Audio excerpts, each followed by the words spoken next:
اگلے گیسٹ ہے عبداللہ. السلام علیکم ورحمۃ اللہ وبرکاتہ. وعلیکم السلام ورحمۃ اللہ وبرکاتہ. السلام ورحمۃ اللہ جی وبرکاتہ. عبداللہ بھائی. شیخ میرا سوال تھا کہ اگر کسی شخص نے پہلے تشہد میں درود ابراہیم کے بعد دوسری دعائیں پڑھ لی، باقی جو دوسرے تشہد میں پڑھتے، تو کیا وہ سجدے سہوا کرے گا؟ پہلے تشہد میں جمہور اہل علم کے نزدیک صرف تحیات پڑھیں گے، درود نہیں پڑھیں گے. لیکن بعض اہل علم نے درود کو بھی مشروع مانا ہے پہلے تشہد میں. تو بہرحال بہتر یہ ہے کہ پہلے تحیات پر اکتفا کیا جائے. لیکن اگر کوئی اس قول پر عمل کرتے ہوئے درود پڑھ رہا ہے تو درود کے اوپر اور کوئی اضافہ نہ کرے. اگر وہ کوئی اور اضافہ کر رہا ہے درود کے اوپر تو گویا کہ اس نے نماز کے اندر اضافہ کیا ہے. اور اگر کوئی اضافہ کر رہا ہے تو اس میں سجدے سہو سے کرنا ہوگا. جی ٹھیک ہے شیخ، جزاک اللہ خیرہ. بہت بہت شکریہ عبداللہ. اگلے گیسٹ ہے یونس ابن رحمت. میں آپ کو ایڈ کر رہا ہوں. جی یونس. السلام علیکم ورحمۃ اللہ وبرکاتہ. شیخین السلام ورحمۃ اللہ وبرکاتہ. السلام ورحمۃ اللہ وبرکاتہ. خیریت سے ہیں شیخ آپ دونوں؟ جی الحمدللہ. الحمدللہ. جی شیخ، تو میرا پہلا سوال یہ تھا شیخ کہ ہمارے ایک رشتہ دار میں ایک بھائی ہیں، کزن ہیں.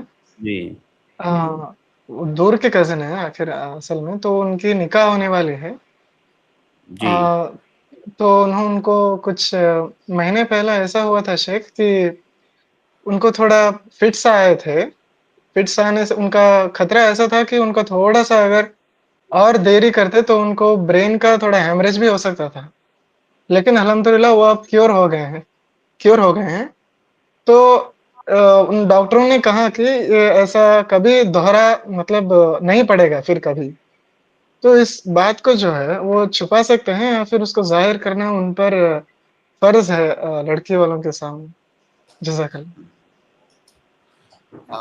دیکھیے یونس بھائی، آپ ایک ضابطہ یاد رکھیے کہ شادی طے ہوتے وقت طرفین سے وہ بات بتانی ضروری ہوتی ہے جس کے نہ بتانے سے آئندہ جو شادی شدہ زندگی ہے وہ متاثر ہو سکتی ہو، یا جس کے نہ بتانے پر سامنے والے کو اعتراض ہو سکتا ہو. وہ بات بتانا ضروری ہے. ورنہ تمام ڈیٹیل بتانی ضروری نہیں ہے کہ میں کب بیمار ہوا تھا، کیسے بیمار ہوا تھا، کیا کیا ماضی میں مجھے پریشانیاں آ چکی ہیں. یہ ساری تفصیلات بتانی ضروری نہیں ہے. لیکن اگر کوئی ایسا مسئلہ ہے جس کا اثر شادی ہونے کے بعد شادی شدہ زندگی پر پڑ سکتا ہے تو اسے بتانا ضروری ہے. کیونکہ ظاہر ہے اس طرح کا مسئلہ دونوں پارٹیاں جاننا چاہتی ہیں. مثلا لڑکے کے اندر یا لڑکی کے اندر کوئی عیب ہے، کوئی بیماری ہے، اگر شادی کے بعد سامنے والے کو پتہ چلے گا تو اسے اس بات پر آبجیکشن ہوگا کہ بھائی ہمیں دھوکے میں کیوں رکھا گیا، بتایا کیوں نہیں گیا. اگر اس طرح کا مسئلہ ہے تو بتانا ضروری ہے. لیکن اگر ایسا مسئلہ نہیں ہے تو بتانا ضروری نہیں ہے. جی جی تو دوسرا سوال کرنے کی اجازت ہے شیخ؟ جی کر لیجیے. تو تھوڑا سا مجھے ڈسٹ کا الرجی ہے کہ کہیں تھوڑا دھول چلا گیا ہو تو بہت کھانستا ہوں میں. تو میں جس مسجد میں نماز پڑھتا ہوں وہاں پر ایسے نیچے بچھائے گئے ہیں، بچھونی بچھائے گئے ہیں، اس میں کبھی تھوڑا زیادہ ہی دھول رہتا ہے. اس کو میں لیتا ہوں تو بہت کھانسی آتی ہے. تو میں جب بھی میں نماز پڑھوں الحمدللہ وہیں پر 5 وقت ادا کرنے کی کوشش کرتا ہوں. شیخ تو ماسک لگا کر میں پڑھ سکتا ہوں کیا اس مسجد میں؟ کیونکہ اور دور تو کوئی مسجد نہیں ہے 3-4 کلومیٹر میں. جزاک اللہ. دیکھیے بعض احادیث کے اندر آیا ہے کہ صحابہ کرام جب نماز پڑھتے تھے تو نیچے زمین پر کنکڑی ہوتی تھی، بسا اوقات وہ گرم بھی ہوتی تھی، تو اپنے ماتھے کے نیچے وہ کوئی کپڑا رکھ لیا کرتے تھے. تو اس کا مطلب یہ ہوا کہ اگر کسی انسان کو ضرورت ہے اس بات کی کہ وہ اپنے ماتھے کے نیچے کوئی کپڑا وغیرہ رکھے تو وہ رکھ سکتا ہے، ضرورت کے وقت استعمال کر سکتا ہے. لہٰذا آپ کے پاس 2 حل ہے. ایک حل تو یہ ہے کہ آپ مصلی لے کر کے جائیے، اپنا مصلی بچھا لیا کیجیے، یا کوئی رومال وغیرہ رکھیے جسے سجدے کی جگہ پر آپ بچھا لیا کیجئے، کیونکہ آپ کو تکلیف ہے. جیسا کہ میں نے بیان کیا کہ صحابہ کرام حاجت کے وقت اپنے پیشانی کے نیچے سجدے کی جگہ پر کوئی کپڑا رکھتے تھے. دوسرا اس کا حل یہ ہے جو آپ نے بتایا کہ آپ ماسک لگا لیں. تو اگر ماسک لگانے سے آپ اس پریشانی سے بچ سکتے ہیں تو یہ بھی اس کا حل ہے. تو انشاءاللہ اس میں کوئی حرج کی بات نہیں ہے، آپ ایسا کر سکتے ہیں. جی بات بالکل واضح ہے. جی بات بالکل واضح ہے شیخ. جزاکم اللہ خیرن شیخ. السلام علیکم. ٹھیک، بارک اللہ فیکم، بہت بہت شکریہ. جی اس کے بعد میں اگلے گیسٹ عبد المالک کو ایڈ کر رہا ہوں. عبد المالک عفواً ٹھیک ہے، عبد المالک ریموو ہو گئے ہیں تو میں امتیاز کو ایڈ کر رہا ہوں. السلام علیکم. وعلیکم السلام ورحمۃ اللہ وبرکاتہ. میرا وراثت سے متعلق سوال تھا. جی فرمائیں. جیسے ایک انسان ہے جس کی کوئی اولاد نہیں ہے، ٹھیک ہے، اور اس کے بھائی بہن دونوں ہیں اور ایک بیوی ہے. تو اس نے کیا کیا کہ اپنے بھتیجے کو نا اپنی 80% جو پراپرٹی تھا نا اپنے بھتیجے کو دے دیا اپنی زندگی میں. اس کے بعد اس کا انتقال ہو گیا. تو اب کیا یہ اس کی بیوی کے ساتھ جاتی ہے اور کیا اس کو پھر سے وصیت پھر سے کرنا پڑے گا وراثت تقسیم؟ جی شیخ بھائی نے کیا کہا تھوڑا پلیز ہاں ریپیٹ کیجیے. تو اس نے اپنے بھتیجے کو اپنی پراپرٹی کا ایک حصہ دے دیا ہے. 80% دے دیا اسے. 80% دے دیا ہے. 80%. جی شیخ بھائی کا سوال یہ ہے کہ ایک شخص ہے جن کی وفات ہو گئی ہے اور انہوں نے اپنی زندگی میں جو ہے 80% جو ہے پراپرٹی اپنے بھتیجے کو دے دی ہے. تو کیا وہ اس کو واپس کریں گے، اسے واپس لیا جائے گا؟ دیکھیے کیا انہوں نے وصیت کیا تھا یا ہبہ کیا تھا؟ ہبہ کیا تھا. ہاں دیکھیے وصیت اور ہبہ میں فرق یہ ہے کہ جب انسان وصیت کرتا ہے تو اس کا مطلب ہوتا ہے کہ جب میں مر جاؤں گا تب اسے لے لینا، اس کو وصیت کہتے ہیں. اور ہبہ کا مطلب ہوتا ہے کہ زندگی میں دے دیا، مکمل طور سے سامنے والے کے کو دے دیا، اس کے قبضے میں دے دیا، اس کو ہبہ کہتے ہیں. تو کیا انہوں نے ہبہ کیا تھا؟ جی ایک منٹ شیخ، میں نے میوٹ کیا تھا، ان کے یہاں سے ڈسٹربنس آ رہا تھا. تو جی امتیاز بھائی، ان کی کوئی اولاد نہیں تھی تو انہوں نے کیا کیا کہ بھتیجے کو نا پالا بھتیجے کو پالا. ہاں اس کو 80% دے دیا. جی. تو کیا اپنی زندگی میں صحت اور تندرستی کی حالت میں اس کو مکمل طور سے بھتیجے کے نام کر دیا تھا؟ جی جی. ہاں تو ایسا وہ کر سکتے ہیں. دیکھیے ہبہ کا مسئلہ یہ ہے کہ کوئی شیخ انسان ہبہ یعنی تحفہ، لوگ کمنٹ میں پوچھ رہے ہیں ہبہ ہاں کا معنی جی تحفہ. ہبہ مطلب تحفہ، ہبہ مطلب تحفہ کہتے ہیں. اگر کوئی انسان اپنی زندگی میں صحت اور تندرستی کی حالت میں کسی کو ہبہ کرنا چاہے، بچوں کے علاوہ اولاد کو چھوڑ کے اگر اولاد کے علاوہ کسی کو ہبہ کرنا چاہے تو جتنا چاہے وہ کر سکتا ہے. اس میں کوئی قید بھی نہیں ہے کہ اس کو 1/3 کرنا ہے یا کتنا کرنا ہے. اگر وصیت کرے گا تو 1/3 سے زیادہ نہیں کر سکتا. اگر ہبہ کر رہا ہے تو جتنا چاہے کر سکتا ہے. البتہ افضل یہ ہے کہ مکمل طور سے ہبہ نہ کرے، کیونکہ اس کے پیچھے جو ورثہ ہیں ان ورثہ کو فقیر بنا کر کے نہ جائے، ان ورثہ کے لیے بھی کچھ چھوڑ کر کے رکھے. تو بہرحال انہوں نے 80% اگر ہبہ کر دیا ہے، ان کی زندگی میں اس کا قبضہ لے لیا تھا ان کے بھتیجے نے، تو یہ جائز ہے. باقی جو ان کی پراپرٹی بچی ہوئی ہے ان کے جو ورثہ ہوں گے اسے وہ پائیں گے. جی امتیاز بھائی. ایک انسان ہے جس کے 4 بھائی ہیں، تو ان کی ماں نے کیا کیا تھا کہ ان کے پاس 10 بیگھہ زمین تھی. کلیئر نہیں ہے، سمجھ میں نہیں آ رہا آپ کا سوال، کیا بول رہے ہیں آپ؟ آواز بہت ڈسٹرب ہے بھائی کی. ہیلو السلام ہاں علیکم. جی بولیے. وعلیکم السلام. ایک انسان تھا تو جی وہ لوگ 4 بھائی ہیں، تو ان کے والد نے کیا کیا تھا کہ ایک ہی لڑکے کو نا 10 بیگھہ زمین تھا ان کے پاس، تو ایک ہی جی بیٹے کو سارا دے دیا تھا. تو ان کے بعد ان کا انتقال ہو گیا. تو کچھ بھائی کو اس وقت پتہ نہیں تھا کہ مطلب چاروں بھائی کا حصہ ہوتا ہے. تو بعد میں ان کو احساس ہوا تو ان کو پتہ چلا کہ چاروں بھائی کا حصہ برابر ہونا چاہیے. تو وہ 10 بیگھہ جو زمین تھا اس سے ان لوگ کھیتی باڑی کر کے اسی سے اور 10 بیگھہ اسی کے پیسے سے نا اور 10 بیگھہ زمین خرید لیا انہوں نے. جی تو ٹوٹل ہو گیا 20. تو ابھی اگر وہ حصہ دینا چاہتے تو وہ ان کو 20 میں دینا پڑے گا یا 10 میں دینا پڑے گا حصہ؟ 10 بیگھے زمین میں دینا پڑے گا یا 20 بیگھے زمین میں دینا پڑے گا؟ واضح ہے سوال امتیاز. دیکھیے جی شیخ. جو انہوں نے اپنے بیٹے کو، ایک بیٹے کو 10 بیگھہ زمین دیا، صرف ایک بیٹے کو، باقی بیٹوں کو یا باقی ان کی بیٹیاں بھی ہیں کہ نہیں؟ جی امتیاز بھائی بیٹیاں ہیں ان کی.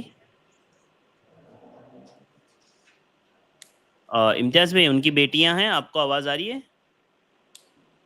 چلیں بہرحال وہ ریموو شاید ریموو ہو گئے. اس کا جواب یہ ہے شیخ کہ اگر کسی نے اپنے ایک بیٹے کو 10 بیگھہ زمین دے دیا اکیلے اور دوسرے بیٹوں کو نہیں دیا اپنی زندگی میں، تو یہ جو ہبہ ہے یہ ہبہ صحیح نہیں ہے. یہ ہبہ منعقد نہیں ہوگی، نافذ نہیں ہوگی. اور جتنی جلدی ممکن ہوگا اس کو واپس لے لیں گے، یا تو واپس لے لیں گے یا دوسرے بچوں کو بھی اسی کے برابر دیں گے. تو جب یہ ہبہ منعقد نہیں ہوئی، اس کا مطلب یہ ہوا کہ اس زمین کی ملکیت اس بیٹے کے پاس نہیں گئی. اس زمین کی ملکیت اس بیٹے کے پاس نہیں گئی. اب اس زمین کی جو آمدنی ہے، اس زمین کی آمدنی اصل کے تابع ہوگی. اصل زمین ہے، آمدنی اس کے تابع ہے. تو جو تابع ہے وہ اصل کے ساتھ ہوگی. اس زمین کی آمدنی زمین کے ساتھ مانی جائے گی. یعنی جو لوگ بھی زمین میں حصہ پائیں گے وہ اس کی آمدنی میں بھی حصہ پائیں گے. لیکن جس نے زمین میں کام کیا ہے، کھیتی کیا ہے، زمین سے جو پیداوار کیا ہے، جو نفع کمایا ہے، اس میں اس کو اجرت المثل دیا جائے گا. اس کی اپنی مزدوری دی جائے گی. جو اس میں لگایا ہے، اس نے ظاہر ہے کھیتی کرنے کے لیے اس نے اس میں کچھ لگایا بھی ہوگا، اس کو کاٹ لے گا اور اپنی محنت مزدوری کاٹ لے گا. باقی جو بچے گا وہ زمین کے تابع ہوگا، وہ منافع. اور وہ زمین کے ساتھ ہی جہاں جہاں زمین جائے گی وہاں وہاں وہ نفع جائے گا. جی جی جی جی. کیا واضح ہے؟ بیٹیاں نہیں ہیں شیخ، انہوں نے میسج کیا. ہاں واضح ہے شیخ جواب. کوئی بات نہیں ہے. بہرحال خلاصہ یہ ہے کہ جنہوں نے کام کی، جن کو زمین دی گئی تھی وہ مالک نہیں بنے، کیونکہ ہبہ صحیح نہیں تھا، مالک نہیں بنے. اب گویا کہ وہ زمین اصل مالک کی ہے، مالک اصل باپ ہے ان کے. اب اس زمین میں جو بھی منافع ہوگا وہ منافع اصل کے تابع ہوگا. لیکن جن لوگوں نے محنت کیا ہے ان کو ان کا محنتانہ ملے گا، اور جو اس میں بھرتی لگایا ہے وہ ملے گا.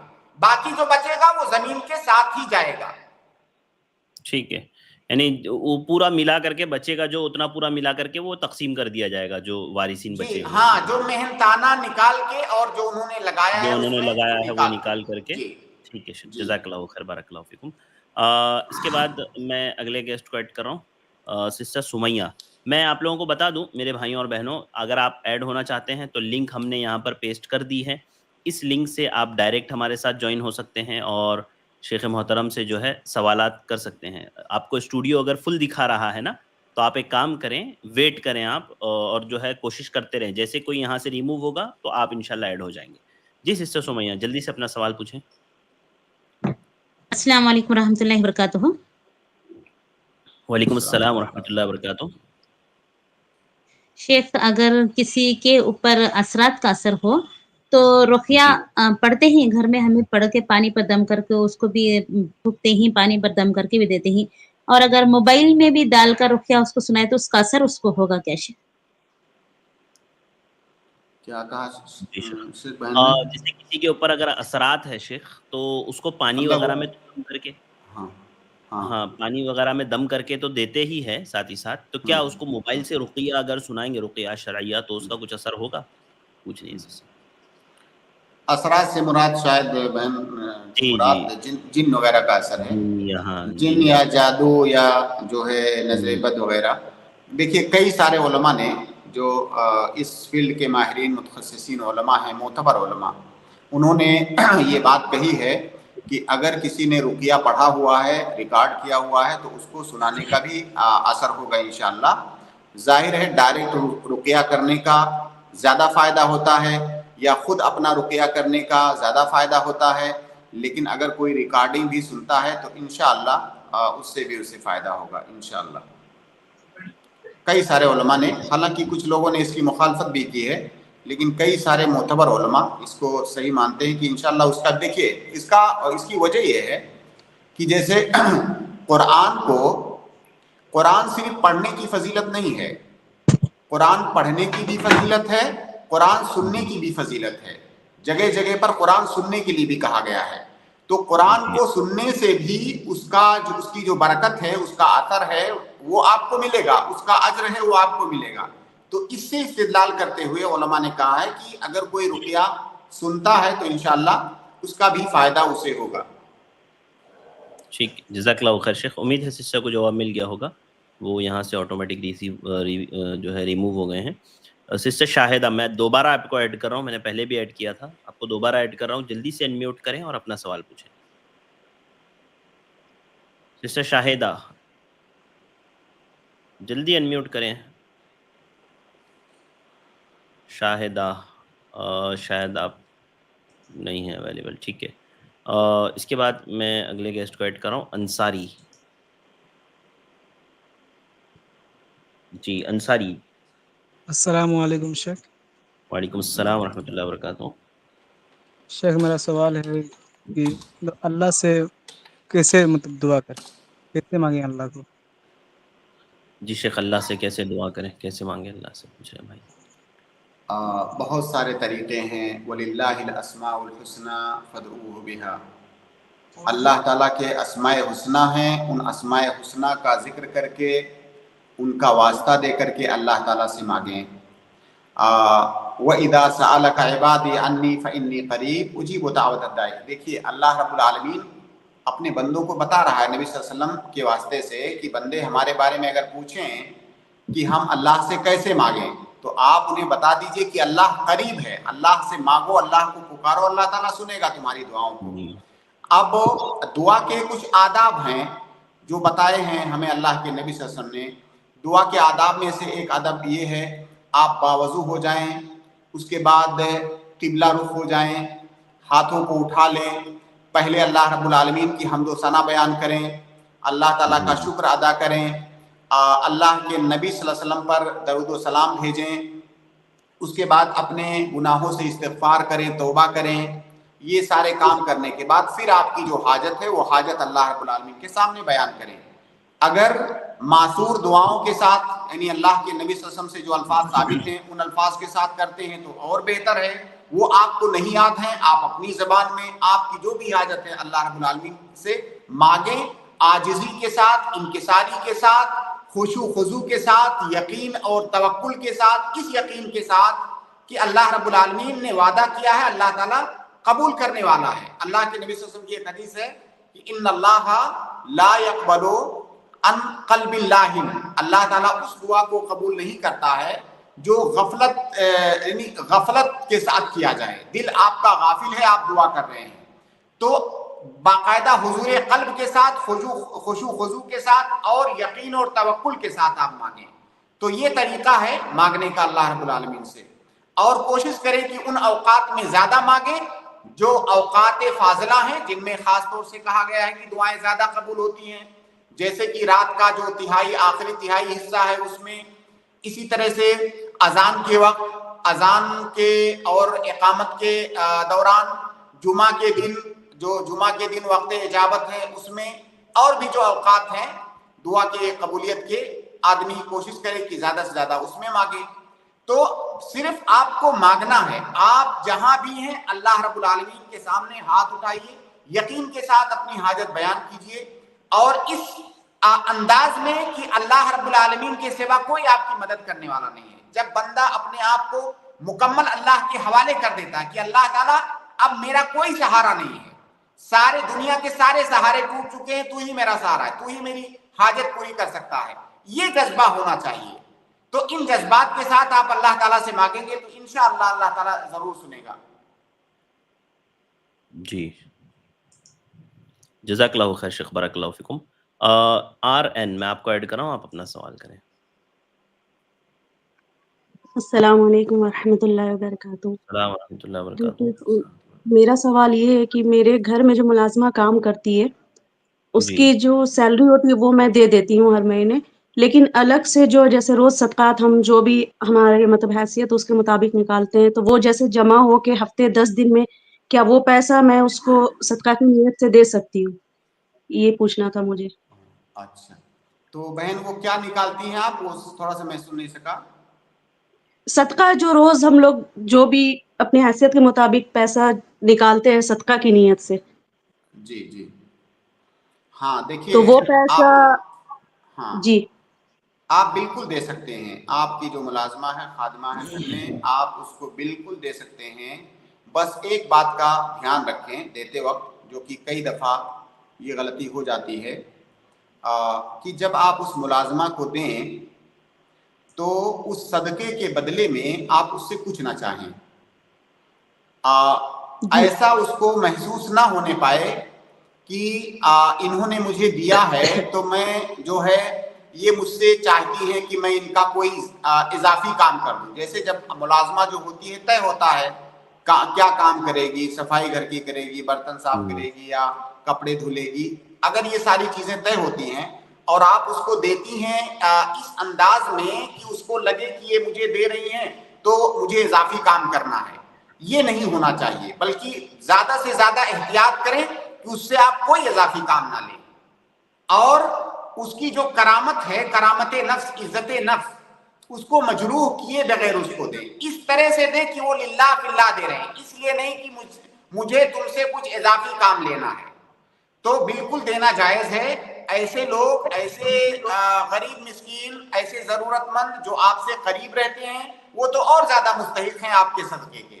تو بالکل دینا جائز ہے، لیکن اس بات کا خیال رکھیں ایسا نہ ہو کہ پھر بعد میں اس سے حساب لیں کہ ہم تو اس کو اتنا دیتے ہیں اور کام میں اتنی سستی کرتی ہے، جیسا کہ کئی دفعہ جی دیکھنے میں آتا ہے. جی جی شیخ. جی شیخ جی، وہ جو میں کام اس سے لیتی ہوں اس کی اجرت میں اسے دے دیتی ہوں. یہ بس میرا نیت ہوتا ہے کہ میں نے صدقہ نکالا ہے ہاں تو اسے بالکل، میں ہم ہفتے 10 دن آپ میں کی میں دے بات سمجھ دیتی ہوں. رہے ہیں، لیکن چونکہ جب آپ اسے دیتی ہیں تو یہ بالکل جی دماغ میں نہیں ہونا چاہیے، نہ تو آپ کے، نہ تو یہ میسج کسی طرح اس کو جانا چاہیے کہ یہ جو میں اضافی کچھ آپ کو مدد کے طور پر دے رہی ہوں، ہمیں اس کے بدلے میں کچھ چاہیے، ایسا کوئی میسج نہیں جانا چاہیے اس کو. شیخ جی کیا اس صدقے کی پیسے سے ہم کچھ راشن جیسے چاول یا آٹا یہ سب بھی خرید کے اسے دے سکتے ہیں ہاں دے کہ اس کا سکتے ہیں، کوئی خرچ؟ حرج نہیں، بالکل دے سکتے ہیں. اور میرا ایک اور سوال تھا کہ مسجد کے بارے میں، کہ ایسے تو عورتوں کے لیے گھر میں نماز پڑھنا افضل ہے، تو عید کی نماز کے لیے عورتوں کے لیے کیا حکم ہے؟ اگر مسجد پاس میں ہے اور پردے کا الگ روم بنا ہوا عورتوں کے لیے، تو عید کی نماز کیا ہم لوگ وہاں جا کر پڑھ سکتے ہیں؟ عید کی نماز مرد حضرات جہاں بھی پڑھتے ہیں ان کے ساتھ جا کر کے پڑھنا یہی سنت ہے. اگر کوئی یہ سمجھتا ہے کہ جس طرح سے اور نمازوں کے لیے عورتوں کو کہا گیا ہے کہ گھر میں ان کی نماز افضل ہے، تو یہ عید کا مسئلہ نہیں ہے، یہ اور نمازوں کے لیے ہے. عید کے لیے باقاعدہ اللہ کے نبی صلی اللہ علیہ وسلم نے ترغیب دی ہے عورتوں کو. باقاعدہ اللہ کے نبی صلی اللہ علیہ وسلم حکم دیتے تھے کہ عورتوں کو عیدگاہ لے کے چلو، اور عیدگاہ سے مراد وہ جگہ ہے جہاں عام مسلمان عید کی نماز پڑھتے ہیں، تاکہ وہ عورتیں مسلمانوں کے ساتھ چل کے نماز پڑھیں. یہاں تک کہ وہ عورتیں جو ناپاکی کی حالت میں ہوتی تھیں ان کو بھی کہا جاتا تھا کہ تم بھی چلو، گرچہ نماز نہیں پڑھو گی، وہاں پہ بیٹھی رہو گی، لیکن تم بھی چلو. تو گویا کہ اس بات کی جی تاکید آئی ہے. تو اور نمازوں کا مسئلہ الگ ہے، عید کا مسئلہ الگ ہے. عید میں خصوصی طور سے انہیں کہا گیا ہے کہ وہ عیدگاہ جائیں مردوں کے ساتھ. جی شیخ جی جی سمجھ آ گیا. اور ایک اور چھوٹا سا سوال کہ وتر کی نماز جو ہم لوگ پڑھتے ہیں تیسری رکعت میں سورہ اخلاص کے بعد دعا جو ہم لوگ کرتے ہیں، تو اس کے لیے کیا اللہ اکبر کہہ کے ہاتھ اٹھانا ضروری ہے، یا رکوع کے بعد ایسے ہی کھڑے ہو کر ہم دعا کر سکتے ہیں؟ نہیں، ہاتھ اٹھانے کے لیے اللہ اکبر نہیں کہنا ہے. بغیر ہاتھ اٹھائے ہوئے بغیر اللہ اکبر کہے ہوئے ہاتھ اٹھا کر کے آپ کو دعا کرنا ہے. رکوع سے پہلے بھی کر سکتے ہیں، رکوع کے بعد بھی. جی شیخ جزاک اللہ خیر. بارک السلام اللہ فیک. علیکم ورحمۃ اللہ. وعلیکم السلام ورحمۃ اللہ وبرکاتہ. اس کے بعد میں اگلے گیسٹ عارف کو ایڈ کر رہا ہوں. عارف آپ اپنا سوال کریں. السلام علیکم شیخ. وعلیکم السلام ورحمۃ اللہ.